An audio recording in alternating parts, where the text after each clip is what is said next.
சரி, இப்போ நம்ம பார்க்கும்போது எனக்கு மட்டும் ஏன் இவ்வளோ கஷ்டம், எனக்கு மட்டும் ஏன் இவ்வளோ போராட்டம், நான் செய்கிற எல்லா காரியத்துலேயும் எனக்கு ஏன் தோல்வி தோல்வி தோல்வி, எந்த பிஸ்னஸ் எடுத்தாலும் எனக்கு சரியாக நடக்கிறதில்ல, எனக்கு யாராச்சும் மந்திரம் பண்ணியிருக்காங்களா, யாராச்சும் எனக்கு ஏதாவது செய்வினை செய்திருக்காங்களா, அப்படின்னா இந்த பிசாசை என்னால் துரத்த முடியாதா, ஒரு தாயத்தத்தை நான் நம்பணுமா, அந்த தாயத்தம் அறுந்து விழுந்தா அப்போ என்ன ஆகும், அப்போ உண்மையான கடவுள் யார், இந்த பிசாசை நான் நிரந்தரமாக என் வாழ்க்கையிலேருந்து விட்டு துரத்த ஏனால் முடியாதா அப்படின்ற ஒரு கேள்விக்கு இன்னைக்கு நான் உங்களுக்கு வேதத்தின் மூலமாக நான் சொல்லிக் கொடுக்குறேன்.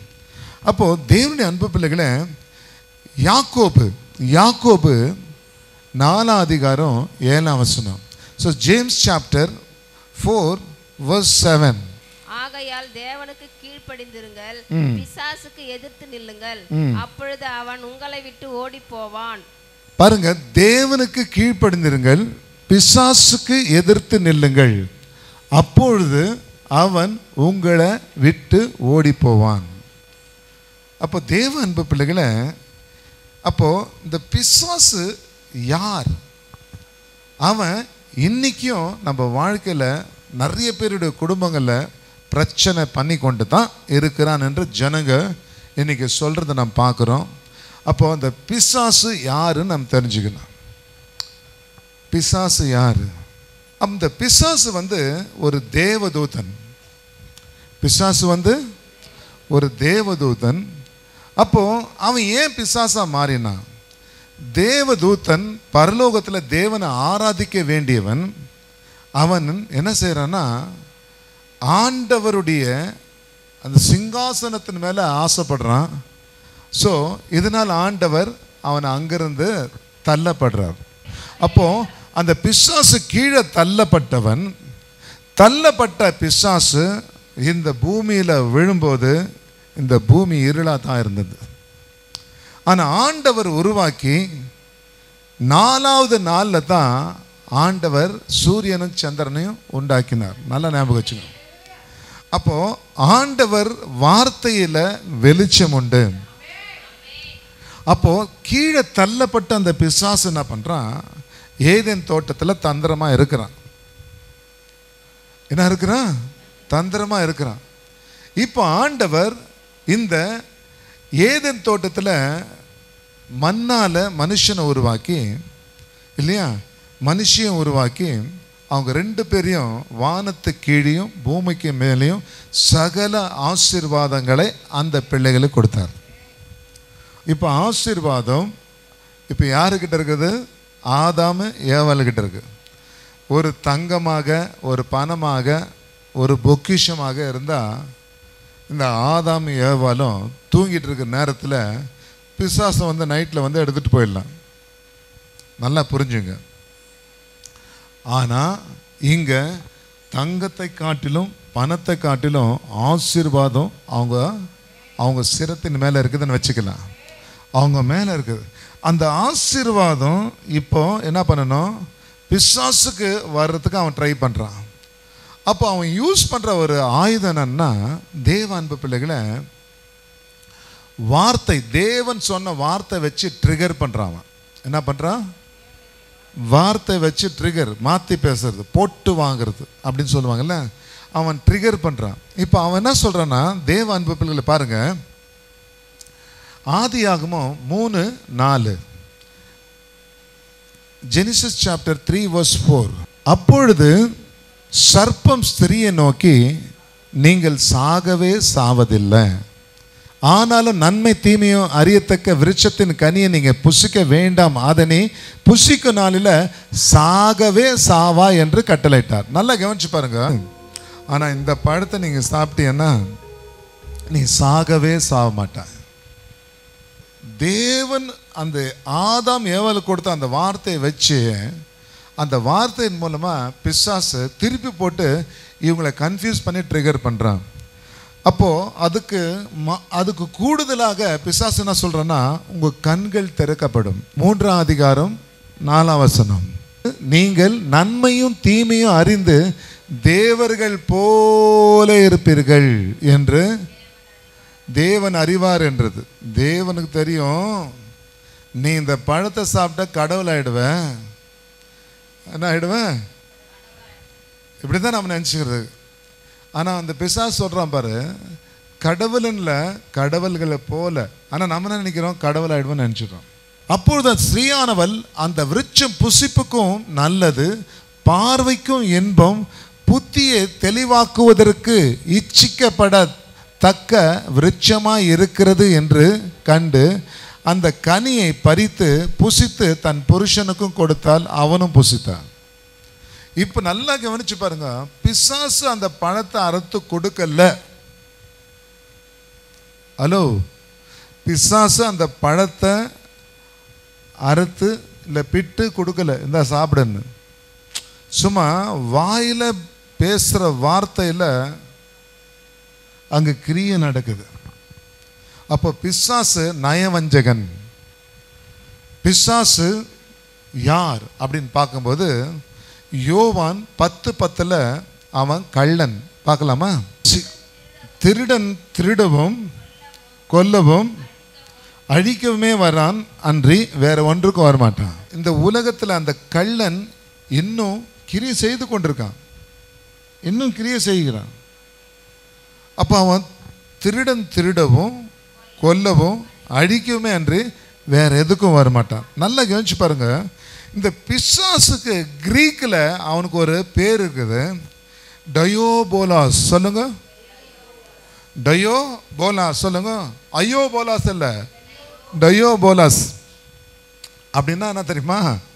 அவன் குற்றம் சாட்டுகிறவன், அக்யூசர். சொல்லுங்க, அக்யூசஸ் அண்ட் டிசீவர்.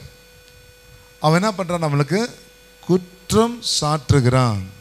இப்போ நல்லா கவனிச்சு பாருங்க, இப்போ இந்த பழத்தை சாப்பிடும்படியான ஒரு ப்ரீச் கொடுத்துட்டான். என்ன கொடுத்துட்டான்? அதனால தான் சொல்றது, நல்லவங்கிட்ட சேரணும், நல்ல வார்த்தை கேட்கணும். சும்மா சும்மா தேவையில்லாதவங்கிட்டெல்லாம் நம்ம உக்கார்ந்து நம்ம நேரத்தை வீணாக்கி நம்ம வாழ்க்கையை ஜீரோ ஆக்கக்கூடாது. ஆண்டோடைய வசனத்தை கேட்டு அதன்படி நடந்து உங்க வாழ்க்கை ஜீரோ இருந்தாலும் ஹீரோவாக ஆண்டவர் மாற்றுவார். ஹல்லேலூயா. அப்போ தேவ அன்பு பிள்ளைகளே, இப்போ இந்த டயோபோலாஸ் என்ன பண்றான்? நம்மை குற்றம் சாட்டுகிறவன். சொல்லுங்க, இப்போ இந்த கனியை சாப்பிட்ட உடனே இவங்க கடவுள் ஆயிட்டாங்களா? என்ன ஆயிட்டாங்க? இந்த கனியை புசித்த பிறகு இவங்க நிர்வாணி ஆயிட்டாங்க. இந்த பிசாசுடைய வார்த்தையை கேட்டதுனால இவங்க மேல இருக்கிற ஆசீர்வாதம், ஆண்டவர் கொடுத்த எல்லா தன்மையும் பிசாசு வஞ்சனையை இழுத்து கொண்டான். இவனுக்குள்ள இருக்க பகமை, கோபம், திருட்டுத்தனம் எல்லாமே நமக்கு வந்தது. இப்போ தேவன் வரும்போது ஓடுறாங்க. அப்போ ஆண்டவர் பார்த்து கேட்குறாங்க. என்ன கேட்குறாரு? Adam, where are you my son? நான் இந்த தோட்டத்துக்குள்ள நான் ஒளிந்து கொண்டிருக்கிறேன். ஒளிய காரணம் நிர்வாணியாக இருக்கிறேன். யார் உங்களை அப்படி சொன்னது? என்னைக்கு நம்ம பிசாசுடைய வார்த்தை நம்ம கேட்குறோமோ இல்லையா, நம்ம ஜீரோ ஆகிடுவோம். ஆண்டருடைய வார்த்தையில் நம்ம இருக்கும்போது மகிமைக்குள்ள இருக்கும். புரிஞ்சுங்களா? இப்போ பாருங்க, ஆதியாகமம் 3:12 எடுத்துக்கொள்ளுங்க. அதற்கு ஆதாம், என்னோடனே இருக்கும்படி தேவரீர் தந்த ஆண்டவர். பார்த்தீங்களா, அவன் அக்யூஸ் பண்ணுறாங்க. தேவரீர் தந்த ஸ்ரீயானவள் விருட்சத்தின் கனியை எனக்கு கொடுத்தால் நான் புசித்தேன். அப்போ நீங்க கொடுத்த பொண்ணு தானே, அவன் மேல நான் விசுவாசம் வச்சேன். ஆண்டவர் சொன்ன வார்த்தையை விட்டுட்டான். இப்போ நீ கொடுத்த பொண்ணு எனக்கு கொடுத்தா நான் சாப்பிட்டேன்றான். 13வது வசனத்தை பாருங்க. அப்பொழுது தேவனாகிய கர்த்தர் ஸ்ரீயை நோக்கி, இப்படி செய்தது என்ன என்றான். ஸ்ரீயானவள் சர்ப்பம் என்ன வஞ்சித்தது, நான் புசித்தேன்னு சொன்னான். அதுதான் வசனத்தோட சுட்டி காட்டுறேன். இப்போ நீங்க பார்க்கும்போது தேவ அன்பு பிள்ளைகளை, பிரைஸ் தி லார்ட், ஹல்லேலூயா. அப்போ இந்த சர்ப்பம் வஞ்சித்தது, அவன் பார் கையில் கொடுக்கல. இதுதான் விஷயம். 14வது வசனத்துக்கு நம்ம போகலாம். 14வது வசனம் 3:14. அவர் ஸ்திரீயை நோக்கி 3:14 அப்பொழுது தேவனாகிய கர்த்தர் சர்ப்பத்தை பார்த்து, நீ இதை செய்தபடியால் சகல நாட்டு மிருகங்களிலும் சகல நாட்டு காட்டு மிருகங்களிலும் சபிக்கப்பட்டவனாயிருப்பாய். நீ வயிற்றினால் நகர்ந்து உயிரோடு இருக்க நாளெல்லாம் மண்ணை தின்பாய். நல்லா கவனிச்சு பாருங்க. இங்கே ஃபஸ்ட்டு சாபம் பிசாசுக்கு தான். என்ன சாபம்? ஆண்டவர் வந்து சாபத்தால் பிசாசு தான் சபிக்கிறார் ஃபஸ்ட். அப்புறம் ஏவாளுக்கு, அப்புறம் ஆதாமுக்கு. அப்போது இங்கே நீங்கள் பார்க்கும்போது பிசாசை நீ ஏன்டா அப்படி செய்தன்னு சொல்லல, டைரெக்டாக ஆண்டவர் என்ன பண்ணுறார்? பிசாசவை சபிக்கிறார். நீ இப்படி செய்ததுனால நீ சபிக்கப்பட்டவனாக இருப்பாய். ஒன்று பரலோகத்தில் தள்ளப்பட்டவன், இன்னொன்று பிசாசு சபிக்கப்பட்டவன். அவன்கிட்ட பணம் இருந்தாலும் அவன் தள்ளப்பட்டவன், அவன் சபிக்கப்பட்டவன். பிசாசுக்கிட்ட இருக்கிற பணத்தினால உனக்கு ஆசீர்வாதம் இருக்காது. பிசாசுக்கு கொடுக்குற பணத்தினால உனக்கு அதில் போராட்டம் இருக்கும். நிறைய பேர் சொல்லுவாங்க, ஐயா நான் முதல்ல நல்லா இருந்தேன், இந்த பணம் வந்த பிறகு என் வாழ்க்கை இப்படி ஆயிடுச்சு இல்லையா. முதல்ல நான் வந்து வெட்டாந்தரில் படுத்தாலும் நல்லா நிம்மதியாக தூங்குவேன். இப்போ பட்டு மெத்தையில் படுத்தாலும் எனக்கு தூக்கமே வர்றதில்ல. ஏன்னா பிசாசு கொடுக்குற பணத்தினால நம்மளுக்கு தூக்கம் வராது. ஒரு எல்லை சொல்லுங்க. அவன் என்ன பண்ணுறான்னா நம்மளை வஞ்சிக்கிறான். இப்போ தேவ அன்பு பிள்ளைகளை நல்லா கவனித்து பார்க்க வேண்டிய விஷயம் என்னன்னா, ஹல்லேலூயா, இப்போ பிசாசுடைய சாபம் என்ன, ஆதாமுடைய சாபம் என்ன, ஏவாளுடைய சாபம் என்ன? ஆதாமுக்கு நீயே உழைச்சி சாப்பிடணும், வேர்வை சிந்தி சாப்பிடணும். ஏன்னா நீ என் வார்த்தையை மீறிட்ட. நல்லா கவனிச்சு பாருங்க. ஆண்டோடைய வார்த்தை மீறும்போது கஷ்டத்தின் மேலே கஷ்டம் உங்களுக்கு வரும். சபையில் கூட நீங்கள் மிஸ் பண்ணும்போது ஆரம்பத்தில் நல்லா தான் இருப்பீங்க, போக போக கஷ்டத்தின் மேலே கஷ்டம் ஆகிடும். இப்போ படிக்கிற பிள்ளைங்க படிக்காமல் டிவி பார்த்துட்டு இருக்கலாம், அதுங்களுக்கு தெரியாது, அப்பா சொல்கிறதும் புரியாது. ஆனால் போக போக ஃபெயில் ஆகிட்டு பிறகு சாமானை கழுவிட்டோ இல்லை வேறு எங்கே நான் வீட்டில் போய் வேலை செய்யும்போது தான் வாழ்க்கையில் ஐயோ. ஆகவே தேவனுடைய அன்பு பிள்ளைகளை, கர்த்தருடைய வார்த்தையை மீறும்போது உங்கள் வாழ்க்கையில் நீங்கள் ஆசீர்வாதத்தை இழந்து போகிறீங்க. புரிஞ்சுங்களா? அது ஆதாமுடைய சாபம். அப்போ ஸ்ரீயானவள் சாபம் பாருங்கள், கர்ப்ப வேதனை. இன்றைக்கி நிறைய பேர் வந்து நீங்கள் நினைக்கிறீங்க ஆம்பளைங்கெல்லாம் பெண்ணை வந்து அதாவது போதை பொருளாக வச்சுருக்காங்க. அது ஆணுங்க வைக்கல, பிசாசின் கிரியை.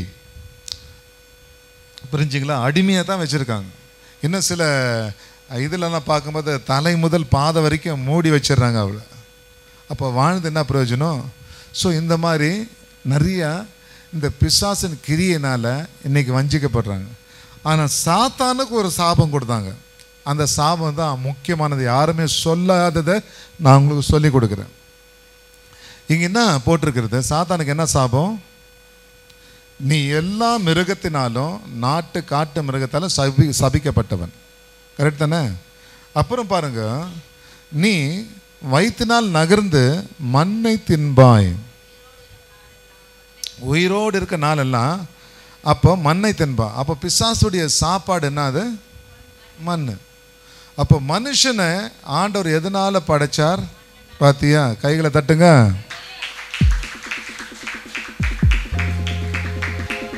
இவன் ஆவண்டா வந்து என் தலையை தொண்டுறான் அப்படின்னா பிசாசு தான் உன் தலையை சாப்பிட்றான். நீ மண், உன் தலையை அவன் தான் சாப்பிடுவான். யோசித்தீங்களா? யோசித்து பாருங்க. அவன் வஞ்சித்து உனக்கு வர வேண்டிய எல்லாமே அவன் சாப்பிட்டே இருப்பான். நீ நிம்மதியாக இருக்கவே முடியாது. அதனால தான் உங்களுக்கு நோய் வந்து ஒரு ஹார்ட்டு பிரச்சனை, கிட்னி, லிவர் எல்லாம் அவன் சாப்பிட்டே இருக்கான். உங்களுடைய எல்லா ஆசீர்வாதத்தை அவன் எடுத்துக்கொள்கிறான். உங்களுக்கு அவங்கள இருக்க எல்லா பகையை உங்கள் குடும்பத்துலேயும் உங்களுக்கும் சந்ததி சந்ததியாக வைக்கிறான். டாக்டர்கிட்ட நீங்கள் போகும்போது பாருங்க இல்லையா, அப்பா இது ஜெனட்டிக்காக வந்துக்கிறதுப்பா, தலைமுறை தலைமுறையாக வந்திருக்கிறது. உங்கள் அப்பாவுக்கும் சுகரு, உனக்கும் சுகரு இல்லையா. உங்கள் அப்பாவுக்கு சுகரு, நீ பரவாயில்லப்பா உனக்கு வெல்லம், நீ சீக்கிரமாக போயிடுவ. அப்போ பார்க்கும்போது அப்பாவுடைய சுகரை காட்டிலும் உனக்கு நிறைய அப்படின்னு சொல்லுவாங்க. அப்போ யோசித்து பாருங்க, பிசாசு வந்து நம்மளை வஞ்சிக்கிறான். ஒரு போதகர் சொல்கிற வார்த்தையை நம்ம கேட்க மாட்டோம். ஒரு புடுபுடுக்காரன் சொல்கிற வார்த்தையை நீங்கள் கேட்பீங்க, டாக்டர் சொல்கிற வார்த்தையை நீங்கள் கேட்பீங்க. கரெக்ட் தானே? ஒரு நல்ல பாஸ்டர் வந்து ஒரு வாலிபன் சொல்கிறார், பாருப்பா ஆண்டவரை நேசிச்சு பாரு, வாழ்க்கை மாறும், போயா அப்படின்னு சொல்கிறான். அவன் என்ன சொல்கிறான், போயா உனக்கு என்ன வேலையே இல்லை, வருங்களெல்லாம் அப்படி தான் நீ வஞ்சித்துட்ருக்குற, எனக்கு தெரியும், போயா மூடின அப்படின்னு சொல்கிறான். அது கடவுளாது கிடவுளாது அப்படின்னு சொல்லிட்டு போகிறான். கடவுளே கிடையாது. அது கொஞ்சம் தூரம் போகும்போது ஒரு டீ கடை கிட்ட ஒரு புடுபுடுக்காரன் வந்து அவன்கிட்ட சொல்கிறான், தம்பி இப்படி இந்த மாதிரி ஜக்கமாக சொல்கிறான், நீ இன்னும் ஒரு வாரத்தில் என்ன போகிற, பெரிய ஒரு விபத்து, நீ சாக போகிற. அவன் சிரிச்சுட்டு என்ன சொல்கிறான், ஹேய் இந்த மாதிரிக்கிட்ட யார்கிட்ட பேசுகிற, இதெல்லாம் நான் நம்ப மாட்டேன் போ அப்படின்னு சொல்லிட்டு அவனை துரத்திடுறான். துரத்திட்டு இவனுக்கு என்ன ஆச்சு, வேர்க்க ஆரம்பிக்கிறது. என்ன ஆகுதுங்க, வேர்க்க ஆரம்பிக்கிறது. ஹல்லேலூயா. பாஸ்டர் சொன்னது அவன் கேட்கல, ஆனால் இப்போ புடுபுடுக்காரங்க சொன்னது வேர்க்க ஆரம்பிக்குது. ராத்திரியும் பகலும் அவன் தூக்கம் வர மாட்டேங்குது. அவன் வண்டியில் போகும்போது அப்படியே ஆயிட்டான், செத்துட்டான் அவன். ஏன் தெரியுமா, அந்த வார்த்தைக்கு இடம் கொடுத்துட்டான், அது போய் கிரியை செய்ய ஆரம்பிக்குது. இந்த இடத்துல நெய், இந்த இடத்துல விஷம் உங்கள் சாப்பாட்டில் கலந்தா, இப்போ நெய் சாப்பிட்டா உனக்கு ஒன்றும் ஆகுது, நல்லா ஆரோக்கியம்னு வச்சுக்கலாம். விஷத்தை நீ கலந்துட்டா என்ன ஆகுது இல்லையா, அது ஒரு லிக்விட் இது ஒரு லிக்விட் தானே, நம்ம ஒன்றும் பண்ண முடியாதுன்னு சொல்லிட்டு விஷத்தை நீ சாப்பிட்டேன்னா நீ காலி. ஸோ நீ என்ன ஆகிடுவ, நீ காலி ஆகிடுவ. என்ன ஆகிடுவேன்? அப்போ யோசித்து பாருங்க, இங்கே பிசாசு என்ன பண்ணுறான், நம்மை தினந்தோறும் சாப்பிட்றோம். ஒரு நாள் மேலே ஒரு நாள் பிரச்சனை. அப்போது பிசாசு மண்ணை சாப்பிட்றான், நம்மளை தான் சாப்பிட்ருக்கான். அப்போது நம்மை அவன் சாப்பிடாமல் இருக்கணும்னா என்ன செய்யணும், அதுதான் முக்கியம். இப்போ நம்ம அதுக்குள்ளே போகிறோம். ஒரு அலையை சொல்லுங்கள். அப்போ தேவ அன்பு பிள்ளைகளை, நம்ம சாப்பிடாமல் இருக்கணும்னா அந்த பிசாசு உங்களுக்கு தெரில அவன் எவ்வளோ பவர்ஃபுல்லுன்னு தெரிஞ்சுங்க. ஒரு பிசாசு, ஒரு தூதன் இல்லையா, அவன் தூதன் இல்லையா, அவன் தூதன், அவனுடைய பவர் வந்து 1,85,000 போர் சேவகரை அழிக்கக்கூடியவன். அவனுக்கு அவ்வளோ பலன் இருக்குது. அந்த பலனை உள்ள பிசாசை நீங்கள் ஒன்றுமே பண்ண முடியாது. இப்போ கூட அவங்ககிட்ட என்ன இருக்கிறது, ஆதாம் ஏவாளுக்கு கொடுத்த ஆசீர்வாதம் அவங்ககிட்ட இருக்குது. இப்போ அவன் என்ன சொல்கிறான், ஆண்டவருடைய சாம்ராஜ்யத்தை நிர்மூலமாக்கி என் சாம்ராஜ்யத்தை தான் நான் ஸ்தாபனை பண்ணுவேன். அப்போ பார்க்கும்போது உலகம் எல்லாம் இன்னைக்கு எவ்வளோ கடவுள்களை அவன் உருவாக்கிட்டான், அதுக்கு ஒரு கடவுளை பண்ணிட்டான். ஆண்டவருக்கு போய் சேர வேண்டியது இப்போ இப்படி ஆயிடுச்சு. இப்போ ஒரு பிரதரு, இவர் வந்து 1 lakh சேல்ரி வாங்குறாரு. வாங்கிட்ட வந்து அப்பா கிட்ட கொடுக்குறாரு. அப்பாவுக்கு ரொம்ப சந்தோஷம், என் பிள்ளை, என் ராஜா, என் செல்வம், நான் பெத்த பிள்ளை பார்த்தியா, அப்படியே சம்பளம் வாங்கிட்டு கொடு. அப்போ அவர் என்ன பண்ணுறாரு, இந்தா மகன் ஒரு 2000 ரூபாய் வச்சுக்கோ செலவுக்கு இல்லையா அப்படின்றாரு. அப்பா ஒரு ஜீன்ஸ் பேண்ட் வேணும் அப்படின்னு பார்த்து, எவ்வளோடா, அது 1,000 ரூபாய் 2,000 ரூபாய்க்கெல்லாம் கிடைக்குதுப்பா, இப்போ ஏதோ டிஸ்கவுண்ட் போட்டிருக்காங்க 600 ரூபாய்க்கெல்லாம் கிடைக்குதா அப்படின்னும் போது, இந்தாடா மகனை 2 வாங்கிக்கோ அப்படின்னு அப்பா கொடுக்குறாரு. இவனுக்கு 1 lakh சேலரி வருது. இவன் என்ன பண்ணணும்? இஎம்ஐலாம் மாட்டி வைக்கணும், கிரெடிட் கார்டில் மாட்டி வைக்கணும் அப்படின்னு நான் என்ன பண்ணுறான்? பிசாசு ஃபோன் பண்ணி கேட்குறேன், சார் நீங்கள் என்ன பண்ணுங்க, லோன் தரேன் சார், இஎம்ஐ கிரெடிட் கார்டு தரேன் சார், வாங்கிக்கோங்க சார் என்னும்போது இவன் வேணான்னு சொல்லுவான். 2-3 நாள் வேணான்னு சொல்லுவான். அப்போது ஆஃபீஸில் ஒரு அழகான ஒரு பெண் மூலமாக வருவான். வந்து அவன் சிரித்தவன இவன் காலி ஆகிற மாதிரி ஆகிடுவான். என்ன ஆகிடுவான்? என்னடா யாருமே பார்த்து சிரிக்காத உன்னை மாற்ற பார்த்து சிரிக்கிறாளாடா அவான்னு பக்கத்தில் இருக்கிறவன் ஏற்றி விடுவான். அப்படியா அப்படின்னு ஆகிட்டு பிறகு இப்போ என்ன ஆகும்? 1 லட்ச ரூபாய் கொடுக்க வேண்டிய சம்பளம் இவ கூட போய் காஃபி கெஃபடேரியா அதுக்கெல்லாம் போயிட்டு செலவு பண்ணிவிட்டு 50,000 ரூபாய் எடுத்து வந்து அப்பா கிட்ட கொடுக்குறான். இப்போ என்ன ஆகுது பார்த்தியா? அவருக்கு செலுத்த வேண்டிய கனம் இப்போ பாதி ஆயிடுச்சு.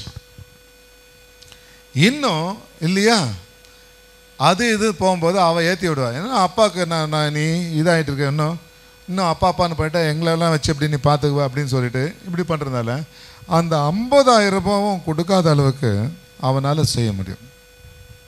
புரிஞ்சுங்களா? பிரச்சனைகள் நிறைய நம்மளுக்கு வர சேர வேண்டிய கனம் அங்கே போய் சேராமல் அது எல்லா பக்கம் போயிட்டு அங்கே நம்மளுக்கு சாபம் வருது, இங்கே தலைநோவு வருது. இதுதான் பிசாசு பண்ணுற ஒரு காரியம். புரிஞ்சுதுங்களா? ஹல்லேலூயா. நிறைய பேர் சொல்லலாம், ஐயா எங்களுக்கே பத்துறது இல்லையா, நாங்கள் எங்கேருந்தையா நாங்கள் காணிக்க தசமமாக எல்லாம் கொடுப்போம், அப்பா எங்களுக்கு கொடுக்கணும் ஐயா, நாங்கள் போய் அப்பாவுக்கா அப்படின்னா அவர் எல்லாமே கொடுத்துருக்காரு. இன்னைக்கு நீங்கள் எல்லாமே எழுந்துட்டு இருக்கிறீங்க. 5 காசு கொடுத்தவங்கிட்ட ஆண்டவர் வந்து கேட்குறாரு, அவன் 10 காசாக காட்டுறான். 2 காசு கொடுக்குறவன்ட்டு ஆண்டவர் வந்து கேட்குறாரு, 2 தானே விட்றா, 5 பெருசுன்னு சொல்லிட்டு அவனை கேட்டு இவனை விடல, இவனையும் கேட்குறாரு. அவன் 4 காசு பண்ணான். 1 காசு கொடுத்தவன்ட்டு கூட ஆண்டவர் கேட்குறாரு. பார்த்தீங்களா? அப்போது அவனை என்ன பண்ண, பாதாளத்தில் போடுங்கன்றாரு. அப்போ தேவ அன்பு பிள்ளைகளை, நான் 7 நாளாக இருக்கக்கூடாது, நீங்கள் கனி கொடுக்குற ஒரு பிள்ளையாக மாறணும். ஒரு சொல்லுங்க, கனி கொடுக்குற ஒரு பிள்ளையாக மாறணும். நான் வந்து அப்படி இப்படின்னெல்லாம் நீங்கள் சொல்லவே கூடாது. ஹல்லேலூயா. அப்போ தேவ அன்பு பிள்ளைகளை, இங்கே அந்த பிசாசை நம்மளால் துரத்த முடியாது. ஸோ ஆகவே வந்த எல்லா தீர்க்கதரிசனால அந்த பிசாசின் தந்திரத்தை அறிய முடியல. ஆகவே ஆண்டவராகிய இயேசு கிறிஸ்து இந்த உலகத்துக்கு வந்தார். எதுக்கு வந்தார்? இப்போ சொல்கிற பாரு வசனம் நோட் பண்ணுங்க. 1 யோவான் 3:8, பிசாசின் கிரியைகளை நிர்மூலமாக்கவே அவர் கிறிஸ்து இயேசு இந்த உலகத்துக்கு வந்தார். Jesus came this world to destroy the work of evil. அப்போ அவர் இந்த உலகத்துக்கு வந்ததை பிசாசின் கிரியைகளை அழிக்க. அவருக்கு தான் அதிகாரம் பிசாசை அழிக்க. ஆனால் அந்த அதிகாரம் நமக்கு கிடையாது. ஆனால் அவர் என்ன கொடுக்குறாருன்னா, நமக்கு ஒரு அதிகாரம் கொடுக்குறாரு, பிசாசுகளை துரத்த அதிகாரம் கொடுக்குறாரு. ஒரு என்ன சொல்லுங்க. அப்போ ஏன் பாஸ்டர் பிசாசை வந்து அழிக்க நமக்கு அதிகாரம் இல்லை அப்படின்னா, பிசாசுக்கு ஒரு நேரம் கொடுக்கப்பட்டிருக்குதான்.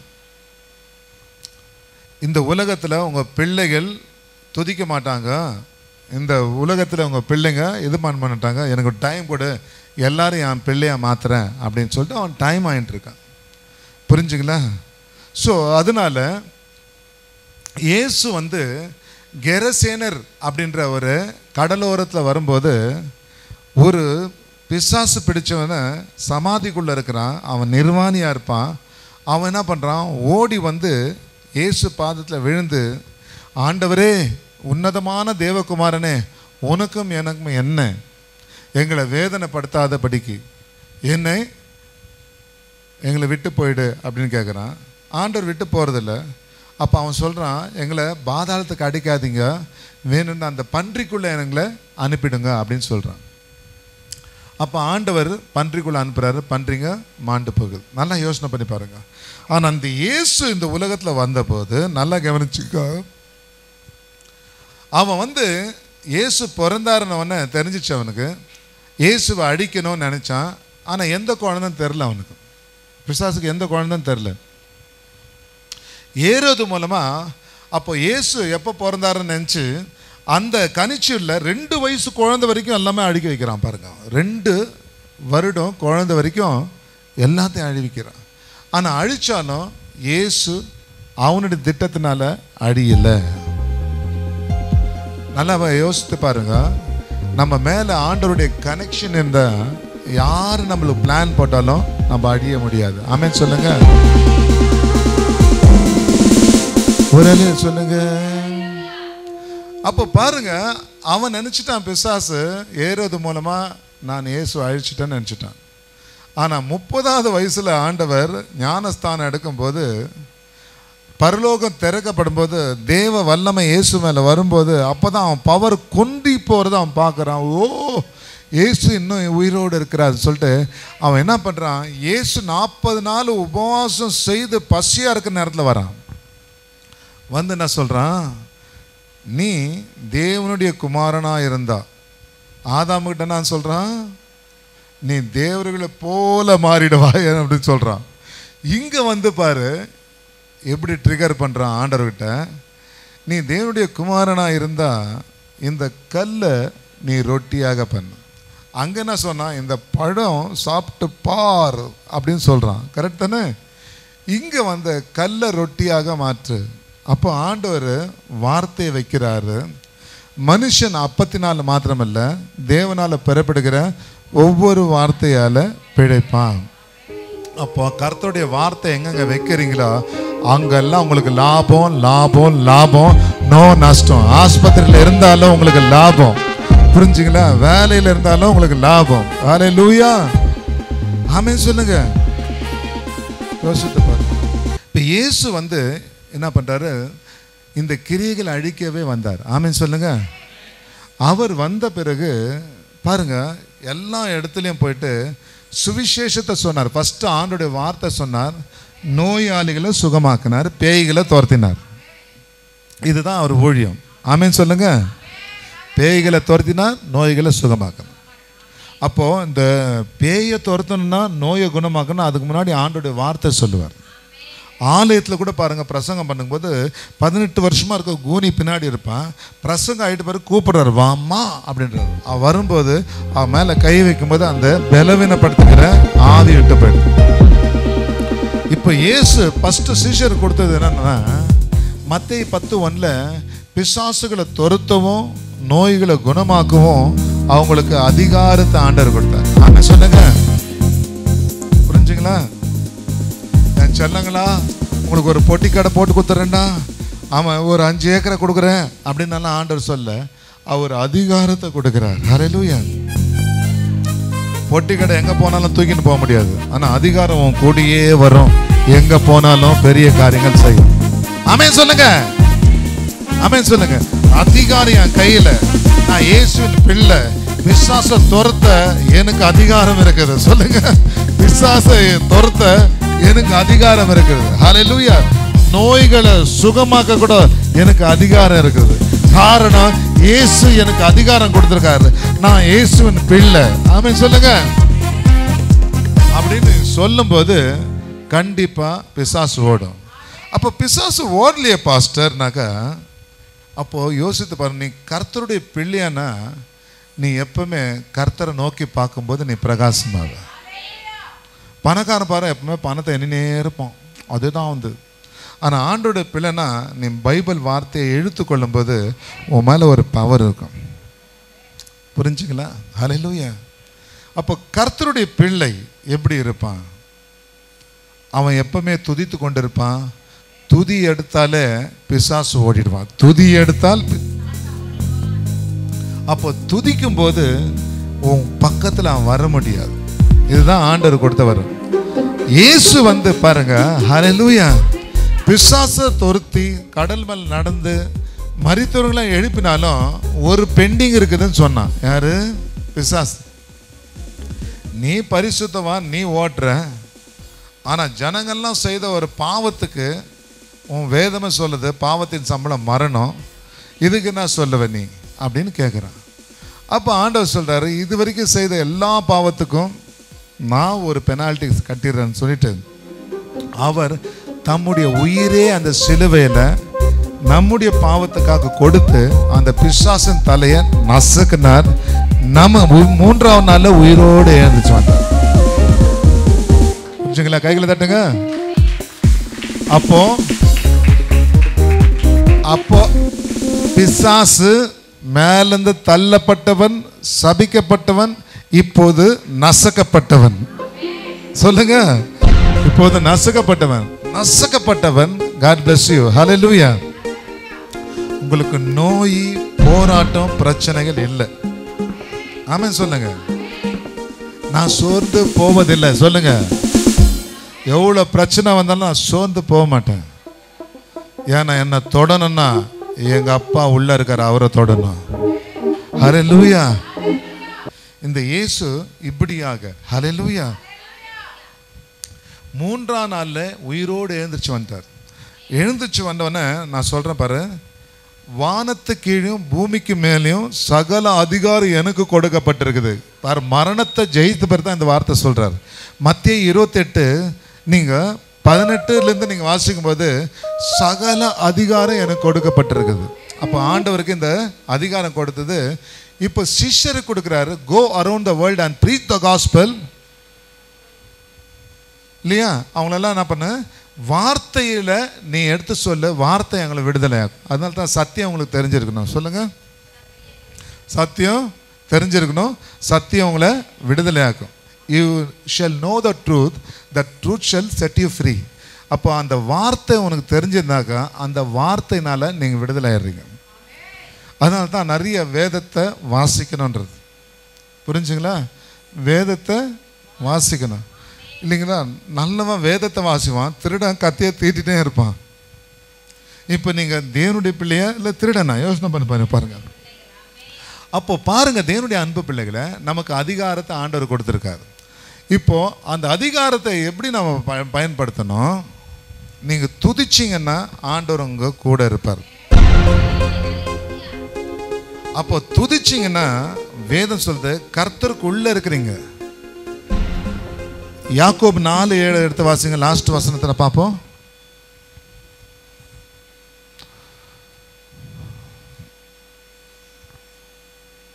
சீக்கிரம்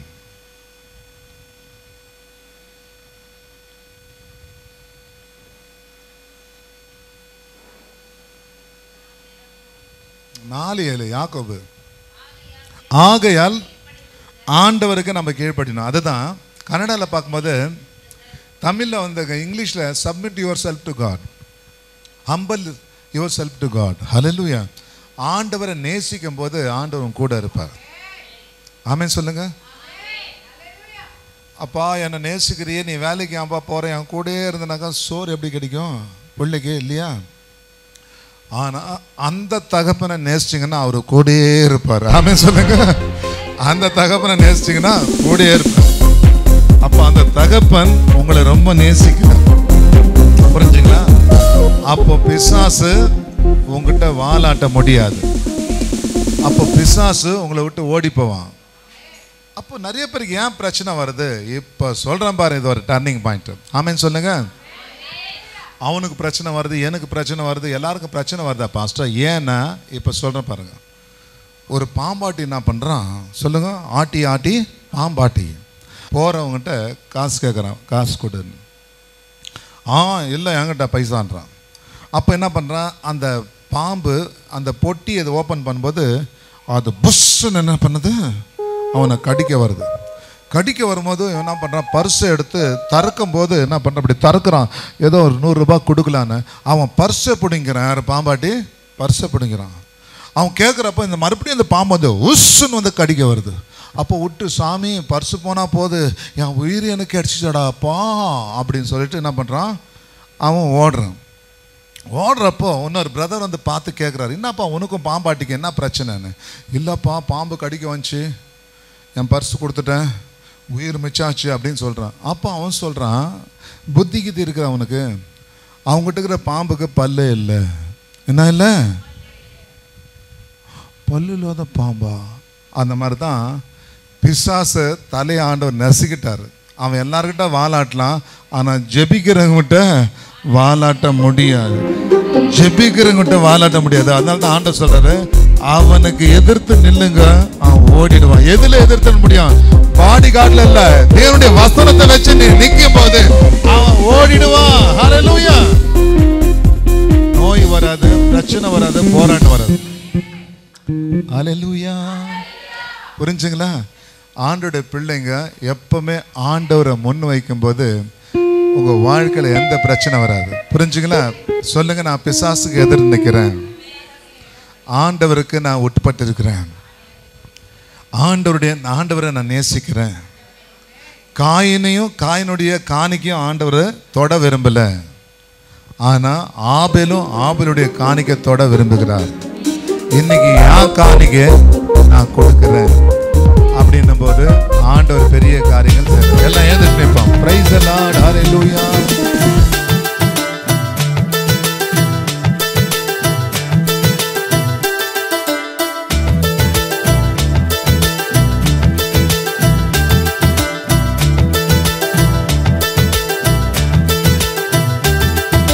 தந்தை என்னவா, என் தாய் என்னவா, அதை விட மேல் என்னவா, இசையா அதை விட மேல் என்னவா.